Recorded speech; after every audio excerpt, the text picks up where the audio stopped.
very excited to hear the outcomes of what Marc and his colleagues learned, and he's going to tell us about that. But first, I just am going to introduce Marc, and then Marc is going to introduce his colleagues. Marc Braverman has earned his doctorate in educational psychology from the University of Wisconsin. He's currently a professor in the School of Social and Behavioral Health Sciences and an extension specialist in SCH. He teaches our HDFS graduate course in program and policy evaluation. Previously, Marc was a 4-H youth development specialist at the University of California, Davis, UC Davis, where he was the founding director, I learned, of two centers, the Tobacco Control Evaluation Center and the 4-H Center for Youth Development. Marc has been with us since 2005, where he was Associate Dean in the College of Health and Human Sciences before we went through our big collaborations, and he was also program leader for the FCH program. Marc's main areas of scholarship are in program evaluation design, smoking prevention and tobacco policy, health promotion theory and health interventions, and the design and delivery of community programs. He's been funded by grants from the USDA, the National Cancer Institute, the Packard Foundations, and others. And he is also associate editor of the American Journal of Evaluation. So thanks, Marc, and I'll let you introduce him. Okay, thanks. And we're very happy to be here. And so the other members of my team are Lisa Hoogesteger and Jessica Johnson. Lisa is and we'll all be speaking, so you'll get to see all of us. Lisa is the director of the Healthy Campus Initiatives Office here on campus. It's a campus collaboration to develop and promote programs and policies that benefit the health and well-being of students, faculty, and staff. And its focus areas are being active, eating healthy, managing stress, and smoke-free OSU, which is, of course, what we're talking about today. So I hope you all have had a chance, or will have a chance to interact with the HCI office. And Jessica is a Master's of Public Health student in Health Promotion, Health Behavior, and a grad assistant with Lisa at Healthy Campus Initiative. She is the outgoing representative for Health Promotion, Health Behavior track in the NPH program on the College Grad Council, and she'd like to encourage other students to get involved as well. And she's defending her master's next Thursday. So we are very fortunate that she's given us the time to participate. What are you doing here, Jessica? I am studying. And so I don't know what we're going to do when she leaves, but I guess that's the fate that we all always face with students. So, so we'll get started. What we're going to talk about today is, we were told that I guess if we stay in this area, it'll be better for the recording. So we'll try to kind of stay like close to the computer. We'll be giving a historical overview of how the policy came to be. Why we have this policy, just a little bit about the background research on smoke-free college campuses, and then we'll talk about the development of the policy evaluation study that we're reporting on, an overview of the results, and then we'll be talking about where we stand now and where we go now that we have this information that we've collected. And so to kick us off, I will introduce Lisa. Hi, thank you for coming today. What I want to tell you a little bit is about how this all got started. In 2008, the Student Health Advisory Board, so a group that is comprised of students and faculty and staff on campus, was looking at the issue of secondhand smoke exposure on campus. And so the Fresh Air Initiative did some research and made a recommendation that went to Vice Provost Larry Roper that said, we believe OSU should have a tobacco or smoke-free campus. And they included some preliminary survey results and other information that said, this is why we believe this is in our best interest, and they had many letters of support. From that point, Larry Roper commissioned a task force, and that was where I got involved through the Healthy Campus Initiative office. And this involved groups representing campus, faculty, staff, students, smokers, non-smokers, classified staff, community members, so that we could have a really robust discussion about the possibility of being smoke or tobacco-free and really to vet this recommendation that had come forward. Part of that process was to briefly review the literature again, because that's been done over and over, and we know that that information doesn't change, that data doesn't change at all. But then also to look at what is the impact, the feasibility of a smoke or tobacco-free campus. So a lot of our work was meeting with other groups on campus, from public safety, facilities, athletics, international programs, student government, to talk about what that would be like if we were to become smoke or tobacco free, and what would be needed to be in place for that to be successful. That took about a year, and part of that was working with student government, and as student government changed over, then we had some different voices in the room, changing landscape. How was it that we were to move forward? I didn't look at this. Okay, so which am I supposed to do? It's advanced, yeah. Okay. So one of the grounding factors that we had as part of the strategic plan to provide a campus environment in which health and wellness are fostered and all community members can grow and do their best. So these pieces lined up for us to go forward and make a recommendation, and this was in the fall of 2010, to the President's Cabinet, and that was first choice to become a fully tobacco-free campus. This is a gold standard. This is what the American Lung Association says, American Heart Association, American College Health Association, and others. So gold standard, become tobacco-free. Really clear, that's in the best interest of overall health. Secondary recommendation was to become smoke-free. And then we looked closely at this idea of having smoking shelters, so that if you do go forward with a smoking or tobacco-free policy, smoking policy, would you then have a shelter that would be a place where those who choose to smoke could smoke? And everywhere that we talked to, every municipality, every college that had instituted a smoking shelter regretted it. And there was a variety of reasons. So the recommendation, again, coming forward was tobacco-free, number one, smoke-free, number two, and if you are thinking about putting in smoke-free shelters, do not change the policy. So that was the recommendation that went forward. I'd now like to turn it over to Jessica, who's going to talk a little bit more about research at the time that this recommendation was made. Thanks, Lisa. So Lisa did a great job of covering the history of campus, so I just want to zoom out for a minute and talk about the larger national picture. So these are just some highlights in the trends in current cigarette smoking among adults in the United States. As you can see, there's been a steady downward trend in current smoking over the last 50 years. And this trend has been supported by key policy factors such as legislation, court decisions, negotiated agreements, and other policies along the way. These are just a few highlights. Most recently, the Affordable Care Act requires that most health plans cover quit smoking treatment, so we anticipate that that will further support this trend. This national decline has been substantiated by an increase in colleges and universities smoke and tobacco-free campuses. So as of January 2014, 1,182 campuses are smoke or tobacco-free. That's up from 446 in 2010 and from 774 in 2012, which is the year that University of Oregon and Oregon State University adopted their smoke and tobacco-free policy. So it appears that we've reached quite a tipping point with smoke and tobacco-free campuses. Oregon's on target for that as well, with over 50% of our campuses being smoke-free or smoke and tobacco-free. So with that backdrop, we wanted to take a look at the smoke and tobacco-free campus research literature. So in general, the research has been pretty sparse when it comes to campus smoke and tobacco-free research. It's surprisingly mostly from Canada. And when studies have been done, they're generally interested in changes in smoking prevalence, what the attitudes are towards smoke-free policies and towards secondhand smoke, smoke-free environments. And then once policies have been implemented, campuses are interested in how smokers are complying with policy restrictions, or researchers are interested in how smokers are complying with policy restrictions.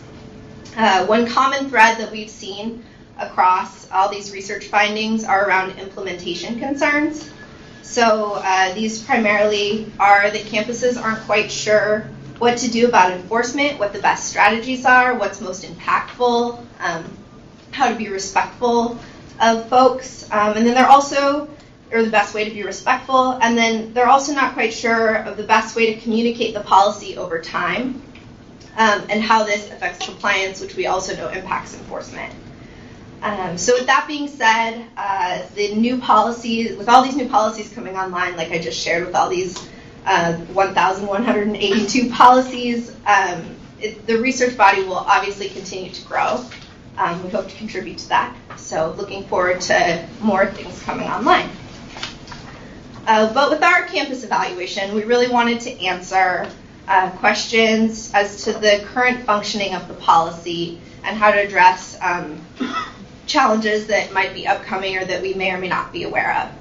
So these questions came from our campus level, and they included awareness of the policy by students, faculty, and staff, levels of support for the policy, including attitudes towards outdoor smoke-free environments and our policy, compliance by self-identified smokers, so what they were doing, the prevalence of smoking on campus as evidenced by exposure levels at various campus locations, and finally we're curious to know about how smokers were adjusting to the new policy, what they were doing, they were changing their behaviors, etc.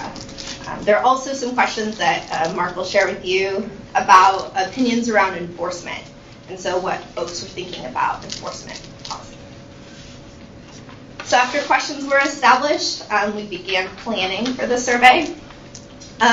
We had the support of the registrar and HR to obtain our databases. So we recruited students who were defined as individuals taking 1 credit or more on campus, and then all students who were currently enrolled in the INTO program. Faculty and staff were folks located at the Corvallis campus, and all INTO staff. Something we realized in this process is that the INTO folks are not considered OSU employees, but they are located on campus. So we wanted to be sure to include them in our sample so that we could get their perspectives on the policy as well. Second, our survey was administered through the Qualtrics survey system. If you haven't checked it out, I recommend it. It's free to all OSU students, faculty, and staff, and it facilitated our ability to have quick turnaround time and to do our survey in-house, so that was pretty handy. A couple more points on planning. Our time frame was about this time last year, which I'm sure you guys all remember, right? So initial invitations went out by mail on May 23rd, and then as is customary with survey research, particularly with web surveys, due to low response rate, we sent out 2 subsequent reminders to faculty and staff and 3 to students. And finally, we submitted to the IRB, so you don't have to worry about any of the data presented today, just right as they came in with their new expedited process. So we were really thankful to the IRB for our quick turnaround time, so we were able to meet our goals with full administration by the end of the school year. With that, I'll turn it over to Marc, who will share with you a little bit about data analysis.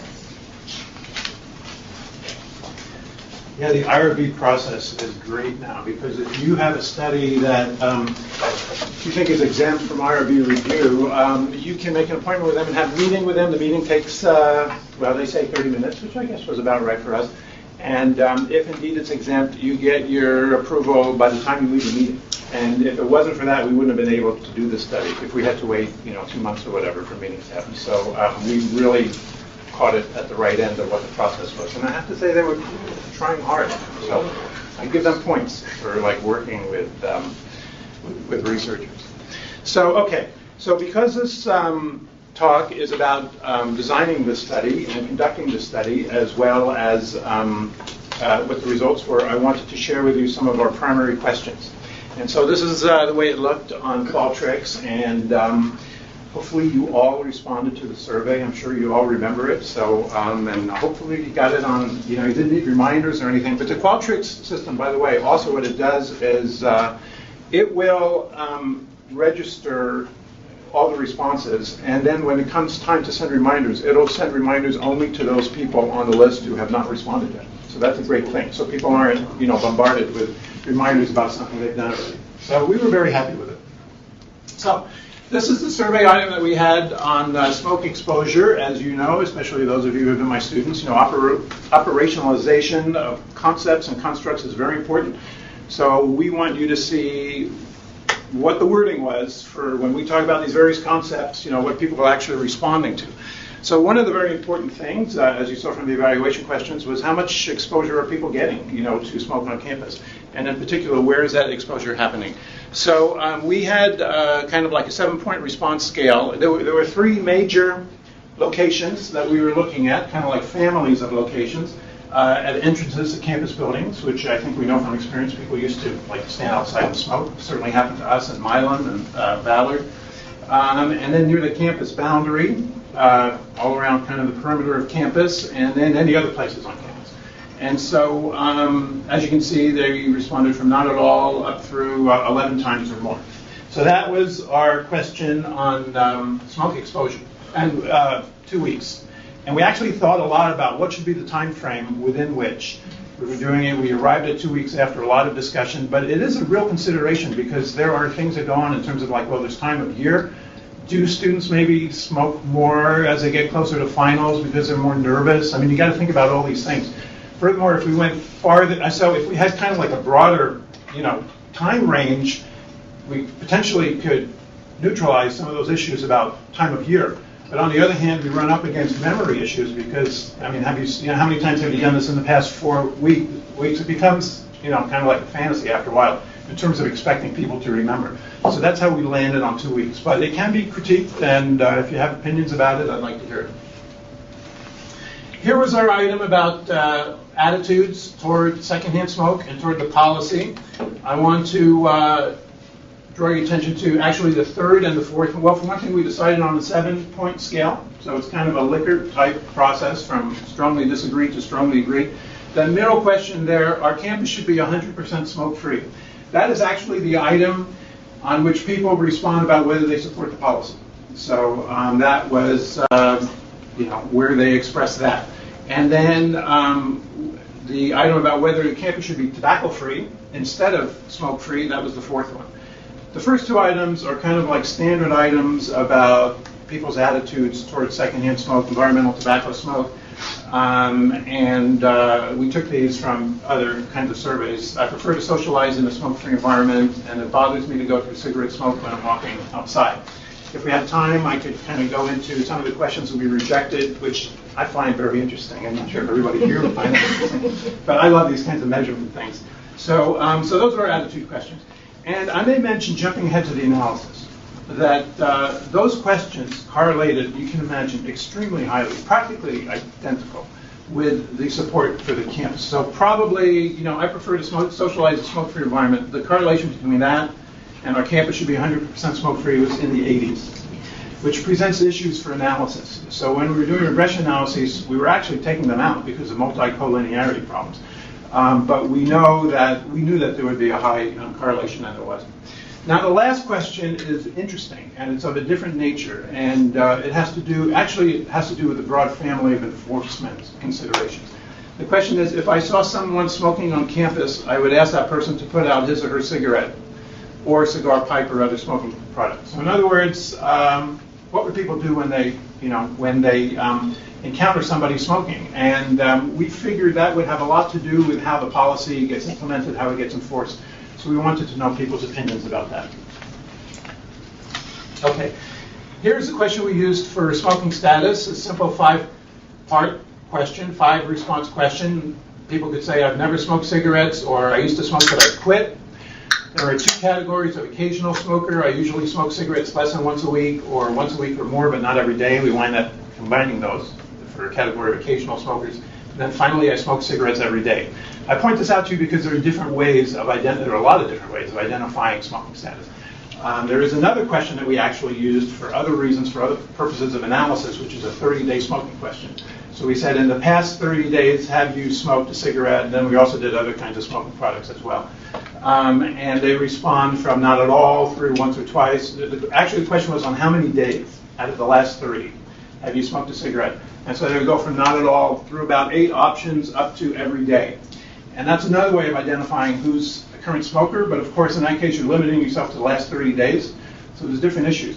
This is kind of like a self-identification thing. People say, well, I'm a smoker. What's interesting about this is that, especially for young people, I'm thinking maybe even high school, or maybe some college students, people's identification as a smoker, there's a lag. between that and their actual behavior.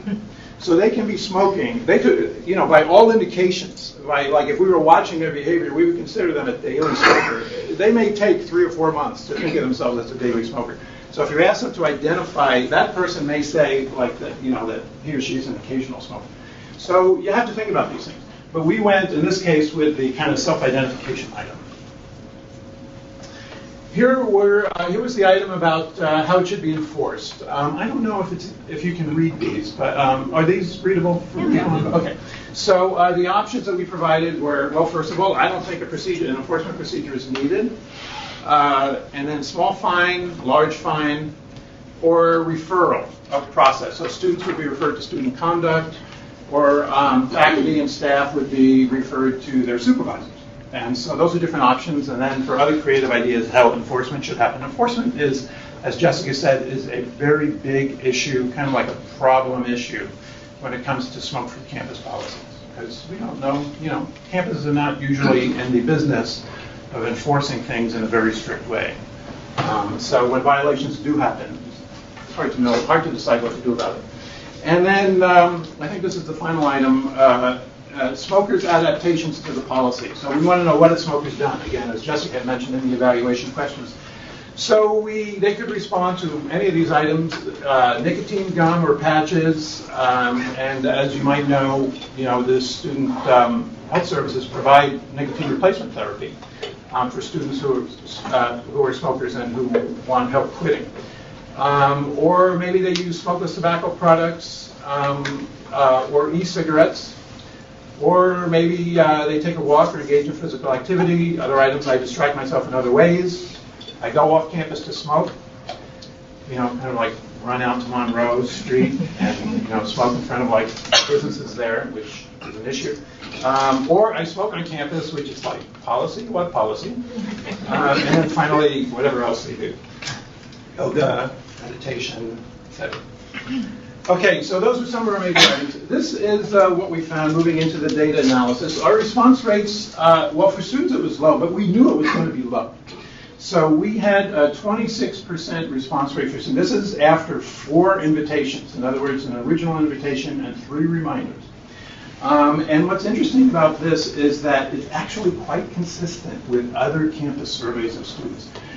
There were several other studies that we had kind of like looked to that had appeared in the research literature, and their response rates are in the 20s. The highest one I saw out of this particular group of studies was about 30% response rate.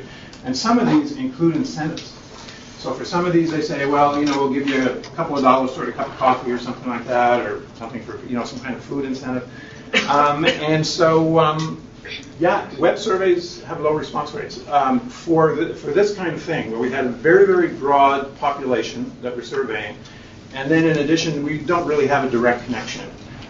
So if you're surveying people who are in some program that you're doing and they're your clients, you can expect a higher response rate. But if you're surveying people who don't know you from Adam, this is kind of what you can expect. And you may remember from the survey that we had an invitation from President Ray. So actually the President's office was very gracious in kind of participating in this. And so the invitation was from President Ray. And maybe it would have been 15% if he hadn't invited all you guys to answer the survey. The faculty and staff response rate was 43%. That's a little bit more normal. I mean, it's not great, but it's not bad, particularly for web surveys. If we had resources for incentives, we probably could have boosted those, but of course the numbers of respondents we had were too big to even consider that. So one of the things that you do with low response rates is that you do post-survey weighting to try to control for a potential bias that can occur from misrepresentation of the demographics of your population compared to what the population really is, compared to your sample of respondents. So we weighted, for students, we weighted by gender and class standing, and we had a number of categories, going through undergraduate years through graduate students, and then also there were non-student status and other kinds of categories. And for faculty and staff, we weighted the responses by gender and age and OSU position. And the categories of OSU position were academic faculty, which is basically tenure track faculty, and professional faculty, which are kind of like academic faculty, but not on tenure track lines. And actually, and professional faculty is a category that includes a lot of academic type work on campus. And the third category was classified staff. And so those were our weighting categories of faculty and staff. And what we came up with, that bottom bullet, is these are the smoking rates that we found. For students, 4.4% were daily smokers. 8.3% were occasional smokers. Remember those two categories of occasional that we put together. For faculty and staff, 3% daily smokers and 1.6 occasional. So this is kind of low. If you remember from Jessica's data, that the Benton County rate is 11% smokers. Although Jessica, would that be daily and occasional, do you think? Or? I think it's 30-day use. Oh, 30-day use, okay.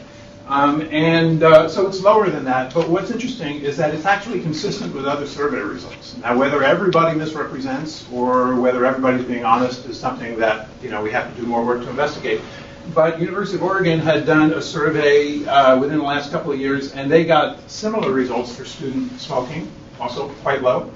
Our own campus had done a Campus Healthy Behaviors for Faculty and Staff survey out of our Healthy Campus Initiatives office about a year ago, and that had similar smoking rates also for faculty and staff. So I think it's probably relatively safe, not completely safe, relatively safe, to conclude that at OSU our community is just, very low, extremely low tobacco use. There's one other point I want to make about this, which is kind of interesting. You'll notice that students reported 8.3% occasional smoking. More, twice as many students who smoke are occasional smokers compared to daily smokers. That was reversed for faculty and staff. Very few occasional smokers. And I think what's going on there is we're noticing an age difference between the respondents of faculty and staff versus students, and what we know about the onset of cigarette smoking as a habit. Probably, I'm guessing, a lot of these student smokers or occasional smokers are still in the process of developing patterns of smoking. They may not have become addicted smokers yet. Many of them will become addicted smokers, daily smokers, and so they will shift. Some of those, out of those 8.3, some of them will become daily smokers, others will become non-smokers. In adult populations, the number of just occasional smokers who are not, whose levels of addiction appears to be low, tends to be very small, and I think that's what we're seeing in the faculty staff figures. And that shows up again in a lot of the opinions. Interestingly, what we'll see is that the smokers' opinions about what to do about campus, in some sense, in some places, the faculty smokers are less tolerant of certain things about enforcement than the students, and that may be because we're looking at committed daily smokers. Okay, I wanted to provide a few just kind of like perspectives and thoughts about our evaluation methodology and design. First of all, what's good about the study? What's strong about the study? We had great comprehensive invited samples, so we are really grateful to the Office of Human Resources and the Office of the Registrar for working with us. So not everybody responded, but pretty much everybody on campus got that invitation. And it was timely. I put sort of, and the reason I put sort of is because we were able to capture these patterns at about 9 months after the policy went into effect. So policy goes into effect September 1st, 2012. The survey goes out in May and June, end of May, beginning of June in 2013. So at the end of the first academic year. So in that sense, it's good, very good. But what it's missing is any kind of baseline. We actually, there were some previous surveys I had said that kind of have to provide information about smoking rates, but not about those other things we were looking about what are smokers doing, and about how much smoke are people being exposed to on campus, outside campus buildings, that kind of thing. We don't have baseline data for that. And you can imagine what a problem that creates for evaluation, which I'll talk about more, because we can't see what the levels of change are. And I put survey content as a strength because we put a lot of time and effort into it and talked to a lot of people, a lot of consultation. And so we wanted to make it comprehensive in terms of capturing all our constructs of interest, but also brief because we knew that we did not have that much time that people were giving us when they were sitting in front of the computer. And by the way, a fair number of respondents, especially students, just abandoned the survey mid-survey. So we had said at the beginning that it was going to be about 10 minutes. We didn't lie. It was about 10 minutes, a little longer if you're a smoker. There were quite a few questions for smokers. So now we got you. We want to know all these things. Yeah, I mean, students would get through like 2/3 of it, and then they would, just kind of abandon it. So it's quite frustrating. So that's why it has to be brief. And if you've worked with that kind of thing, you know it has to be brief. That's a big consideration. So under the but column, our evaluation design is only cross-sectional. That's what I was just saying. We didn't have baseline data, so that creates a big problem for the kinds of evaluation questions that we can ask. Because you notice in our evaluation questions, none of them have the rates of smoking exposure gone down. Now, isn't that the fundamental question? You institute a policy like this and you hope there's less smoke on campus. We weren't able to answer that. So those kinds of things. So that is a big impediment for the kinds of things that we wanted to find out. But, we had to live with it. And then also under a challenge, the response rates for web surveys are low, as I was describing, and we just couldn't give incentives for responding. So if we were to do this kind of study, really, resource rich, it would look a little different than we were able to do it. Okay, let's look at some of the things that we found. First of all, awareness of the smoke-free policy. We found that among students, about 90% were aware there was a policy. So 89% non-smokers and 90% smokers. Among faculty, 99% of smokers knew there were faculty.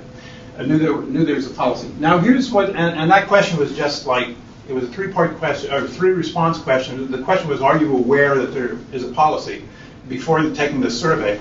And it was either, yes, I'm fully aware, and then it was kind of like a middling question about, I kind of knew about it, but I wasn't sure. So actually this response is the fully aware. So what's interesting about this is the interpretation, and this goes beyond us as evaluators, really becomes a campus kind of consideration. So 90% sounds high, right? Pretty much on any kind of variable, 90% is pretty good. But 1 out of 10 students, even 1 out of 10 student smokers don't know that there's a policy. So what do we think about that? Do we need to do better than that? And that's an open question. It's kind of a rhetorical question that we all need to kind of discuss. What would be reasonable? So at least for faculty, all of the people who are smokers knew that there's a policy. Here's what we found on the attitudes toward outdoor secondhand smoke. It bothers me to go through cigarette smoke when I'm walking outside. Among students, there are 3 columns there, both the students and faculty. There's like an everybody column.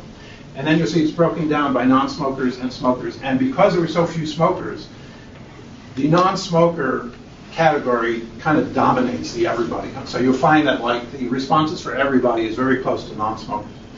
So if you look at the differences between non-smokers and smokers, students in general are very, very supportive. Judging from this, it's kind of an implication to say they're supportive of smoke-free environments, but they're bothered by smoke. And as you might imagine, smokers, not so much. Although 23% of smokers, that's kind of odd if you're a smoker to be bothered by smoke outdoors. But of course, far less smokers were bothered. And so those figures were pretty much repeated among the faculty and staff too. This was the question about support for the policy. Quite high. 80% of students and 80% of faculty who are non-smokers were in support. And as you can see, the levels of support among smokers were drastically different, really dramatically different. Although you could also turn that on its head and say 18% of student smokers, that's approximately 1 out of 6. 1 out of 6 smokers thought there should be a policy. So that's pretty good if they're a smoker, because they're saying that and it's not benefiting themselves. It's kind of creating more problems for their own lifestyle, and yet they think there should be a policy. So that's kind of interesting. Now this gets to what I was saying before. Notice that only 10% of smoking faculty thought that there should be a smoke-free campus. So almost twice as many student smokers thought that were in support of the policy as faculty. This is where I think we're seeing the effect of the faculty responding are mainly daily smokers. And most of the students are responding are occasional smokers who really don't need it so much. And so I think that's why we're seeing that effect. But it is kind of interesting that among faculty smokers are less tolerant of the policy than student smokers. Here's that question about would you be willing to ask somebody to put out their cigarette? Well, quite low. Basically up to, well, 22% looking at the everybody column for students, 29% for faculty and staff. What does this mean? I think what it means, this is actually a conversation, so it's not really for us to answer. We just kind of open this up. But I think what it means is that the question about enforcement should not be left to individuals to do that. People are uncomfortable. If somebody's smoking, I mean, I'd be uncomfortable saying, put out that cigarette. Although, you know, we do it anyway if we kind of live with this kind of stuff. But it's kind of a little bit confrontational. And so there should be other enforcement mechanisms by which smokers on campus are reminded that they're violating a policy than having to have somebody come up to them and say, would you please put that out? Now, these are interesting. Here's exposure to secondhand smoke. At a campus building entrance, I'll just look at the everybody column on these. For students, just to break this down for you, 28% of all the student respondents were exposed to secondhand smoke 3 times or more in the last 2 weeks. Out of those, 9% 3 times or more, and 19% once or twice. So 28% altogether, and faculty and staff 17% altogether. So I don't know if we think that is kind of under control or not. I mean, it's really hard to say. 2 weeks is a long time, you know, if like you're exposed once in 2 weeks, maybe that's not so bad.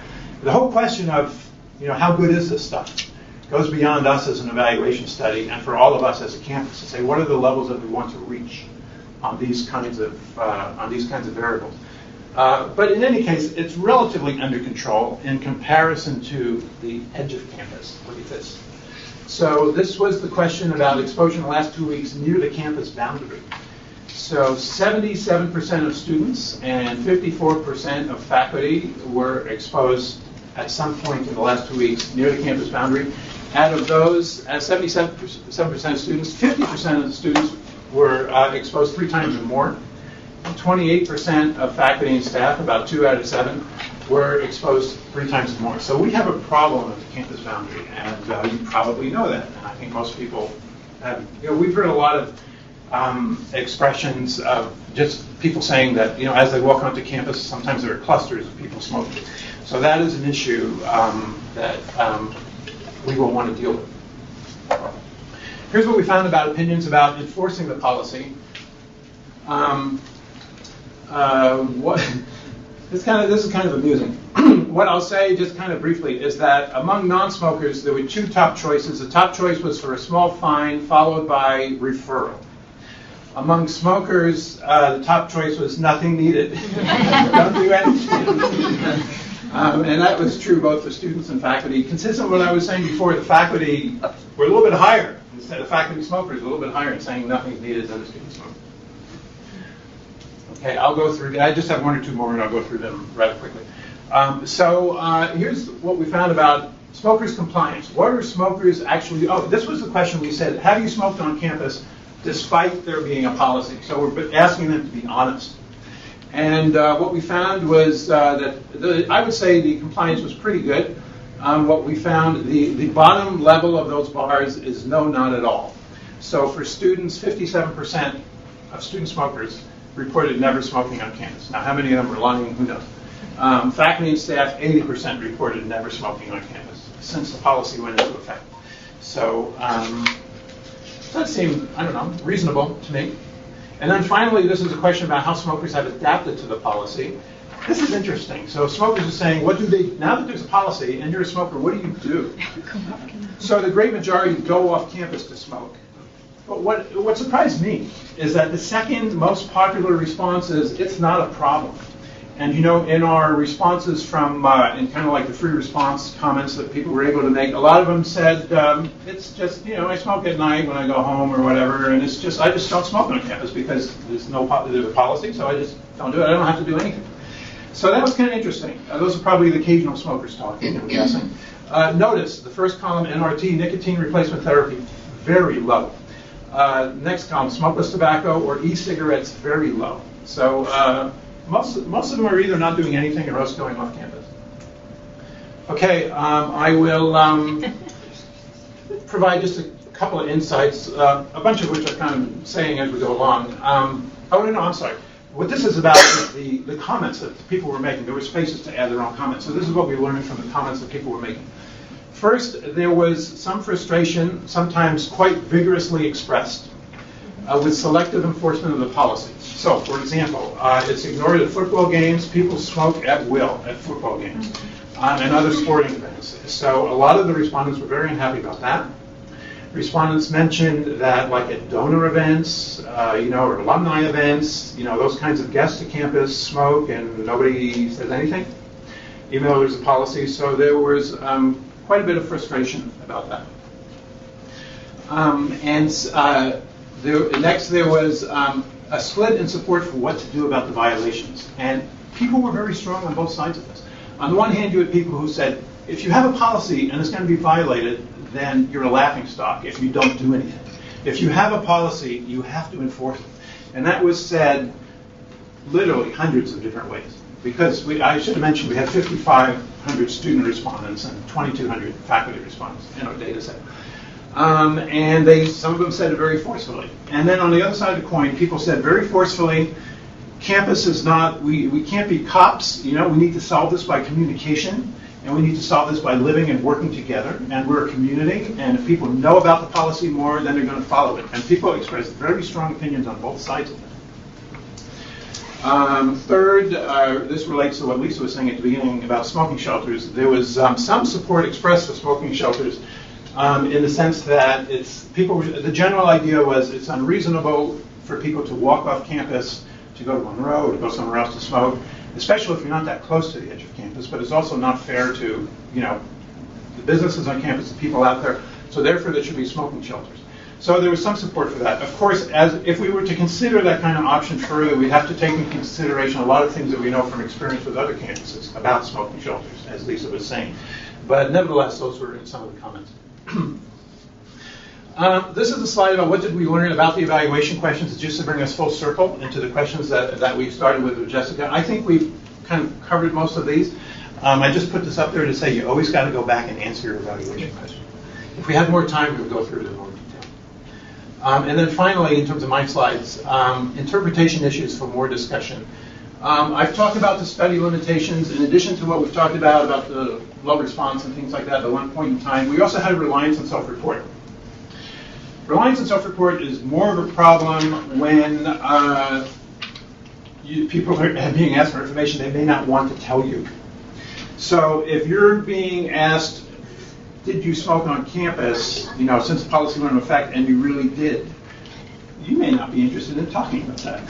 So it is an issue. Of course, based on the resources that we had, we did not have the capabilities to kind of try to do the other kinds of measurement things that we could try to get a handle on that. So we are going with what people reported, but it is an issue in this particular case.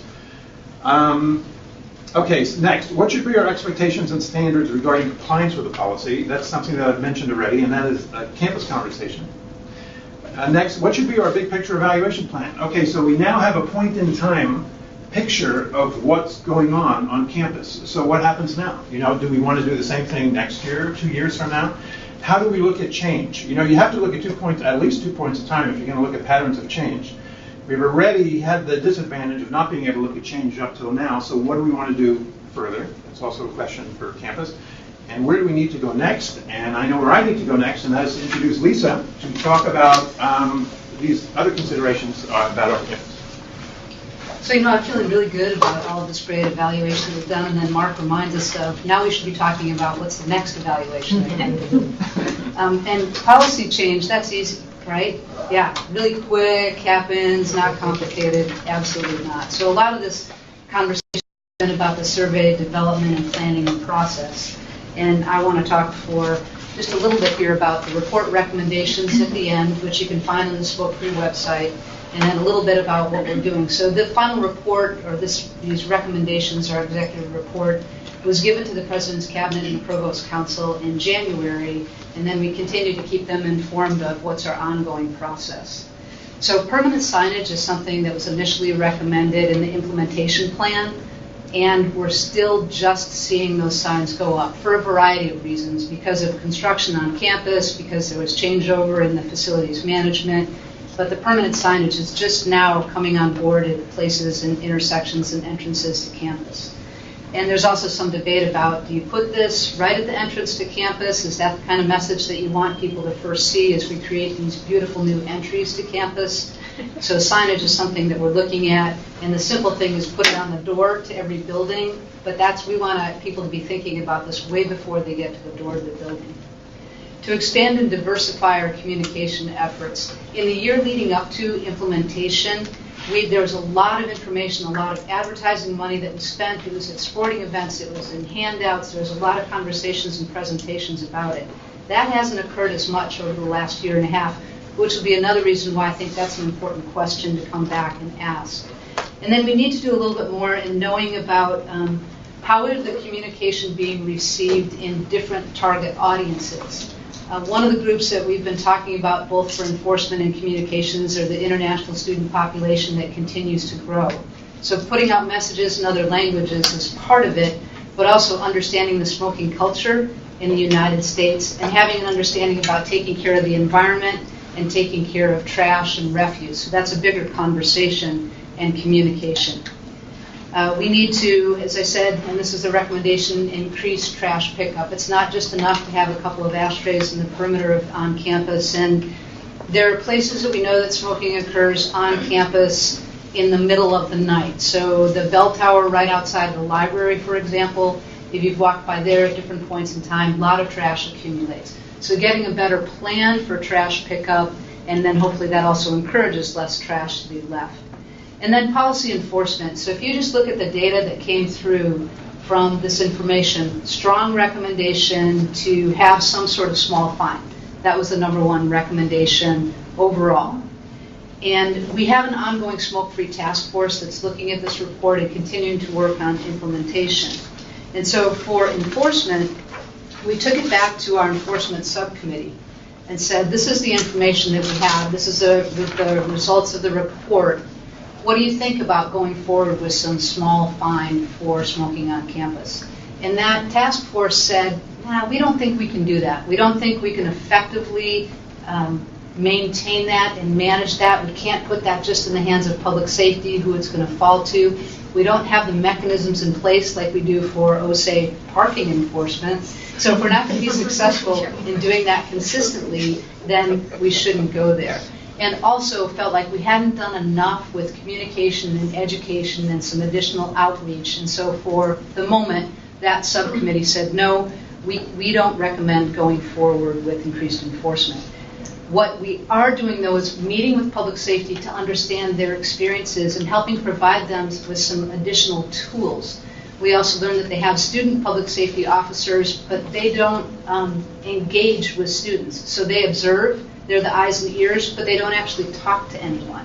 So we're in conversation with them about how could they approach students voluntarily to just say, are you aware there's a smoke-free policy on campus? So what can we do about that? And then problem spots, what are we going to do short-term and long-term? I'll go back to the bell tower by the library, and we have a sign that's right there, a temporary sign, a sandwich board. We also have that on Western Avenue. And what we find is that there are burn holes in the sign. So there's a sign, people will stand there. We have pictures of people standing next to the sign smoking, which both tells me that the sign is not necessarily effective and that there's something else that's going on there. How could we engage in that conversation? What is it? So we need to think about what can we do short-term and long-term to make this a more effective policy. So continued work, going back to these pieces, enforcement, communication, strategic and sustainable signage. I say sustainable because when campus maps are designed, we would like them to be putting in there that says OSU is a smoke-free campus. Right now that work resides within our office to really be pushing on those different offices. When contracts invites a new construction company on campus, that they're reinforcing this is a smoke-free campus, your contractors must abide by these rules. When we bring visitors to campus or have conferences to campus or athletics again, how are they communicating that on an ongoing basis? So we don't wait for people to arrive. And that's the other sustainable signage is how do we give this message that says this is part of our healthy campus, this is part of our ethos, this is part of an environment that we believe supports studying and learning and living, And so that's what I mean by sustainable signage. Relationships with community, Monroe Avenue and Western Avenue. Monroe in particular. So you can smoke on the sidewalk because that's city-owned and not campus-owned. But if it's a little bit off the sidewalk and there's a bench, then you can't smoke there. So it's technically 10 feet away from the building, and so you're following the right rules, but the smoke wafts into the buildings that are there, and it just goes on and on. So it's not an easy answer, but building those relationships with business community, with other partners who are right across the street, with neighbors, that's what the high school discovered in their campus policy too. How do you work with those others who have the periphery impact? So we push people to the outside. You can smoke around campus, and then we've created more level of smoke for people to come into campus. So systemic influence, those are those pieces that I said about communication and education. How do we get more upstream for people to be thinking about smoke-free and how that helps the environment? During Earth Day, we had a booth that was out there, and we were talking about litter on campus, and we were talking about effects of secondhand smoke, and it's the #1 piece of trash that's picked up on Oregon beaches and cigarette butts. So just other things to make people aware of this. And then an ongoing budget so that we can have those communications in places like athletic events, that those are the folks who are coming to campus maybe once or twice a year, so that they'll recognize that sooner, not just when they get here. These are some rhetorical questions I just want to throw out, and there will be some time after this. You can ask us questions, or if you have input that you would like to give us. But there was a very similar survey, subset of this and additional questions that were given to the Cascades campus. And they are now looking at, so they're in that very early implementation of whether or not they should become a smoke and tobacco-free campus, especially as they go to a 4-year university. So they'll have the benefit of having this information of your exposure to smoke beforehand, and if they choose to go in that direction, we'll be able to repeat that. So some other kinds of questions are this big question about how do we address smoke at the campus perimeter. In my mind, is this question of should we put more ashtrays, should we have no ashtrays, and talking to other campuses, there's some debate on either side, so this conversation will continue. And then, as Marc mentioned too, what should be our ongoing plan for evaluation of smoke-free OSU? So before I open up for questions and invite Marc and Jessica back up, I also want to be sure to recognize that there are many other people who are involved in this process. Pat Ketchum, who's here, was a part of our early design team in what would be the most effective questions. And Pat was also an advisor in working with the Student Health Advisory Board when the idea for smoke-free at OSU. So, and as the president of the American College Health Association, Pat has influence and connection with what's happening across the country at other colleges and universities, and that also is helpful. And I don't want to leave out any of these other people. Brian Flay for his suggestions and advice, the IRB, the President's Office, the Center for Survey Research, and the Registrar's Office. So I want to make sure to say thank you and turn this over for questions. Marc, are there any additional comments?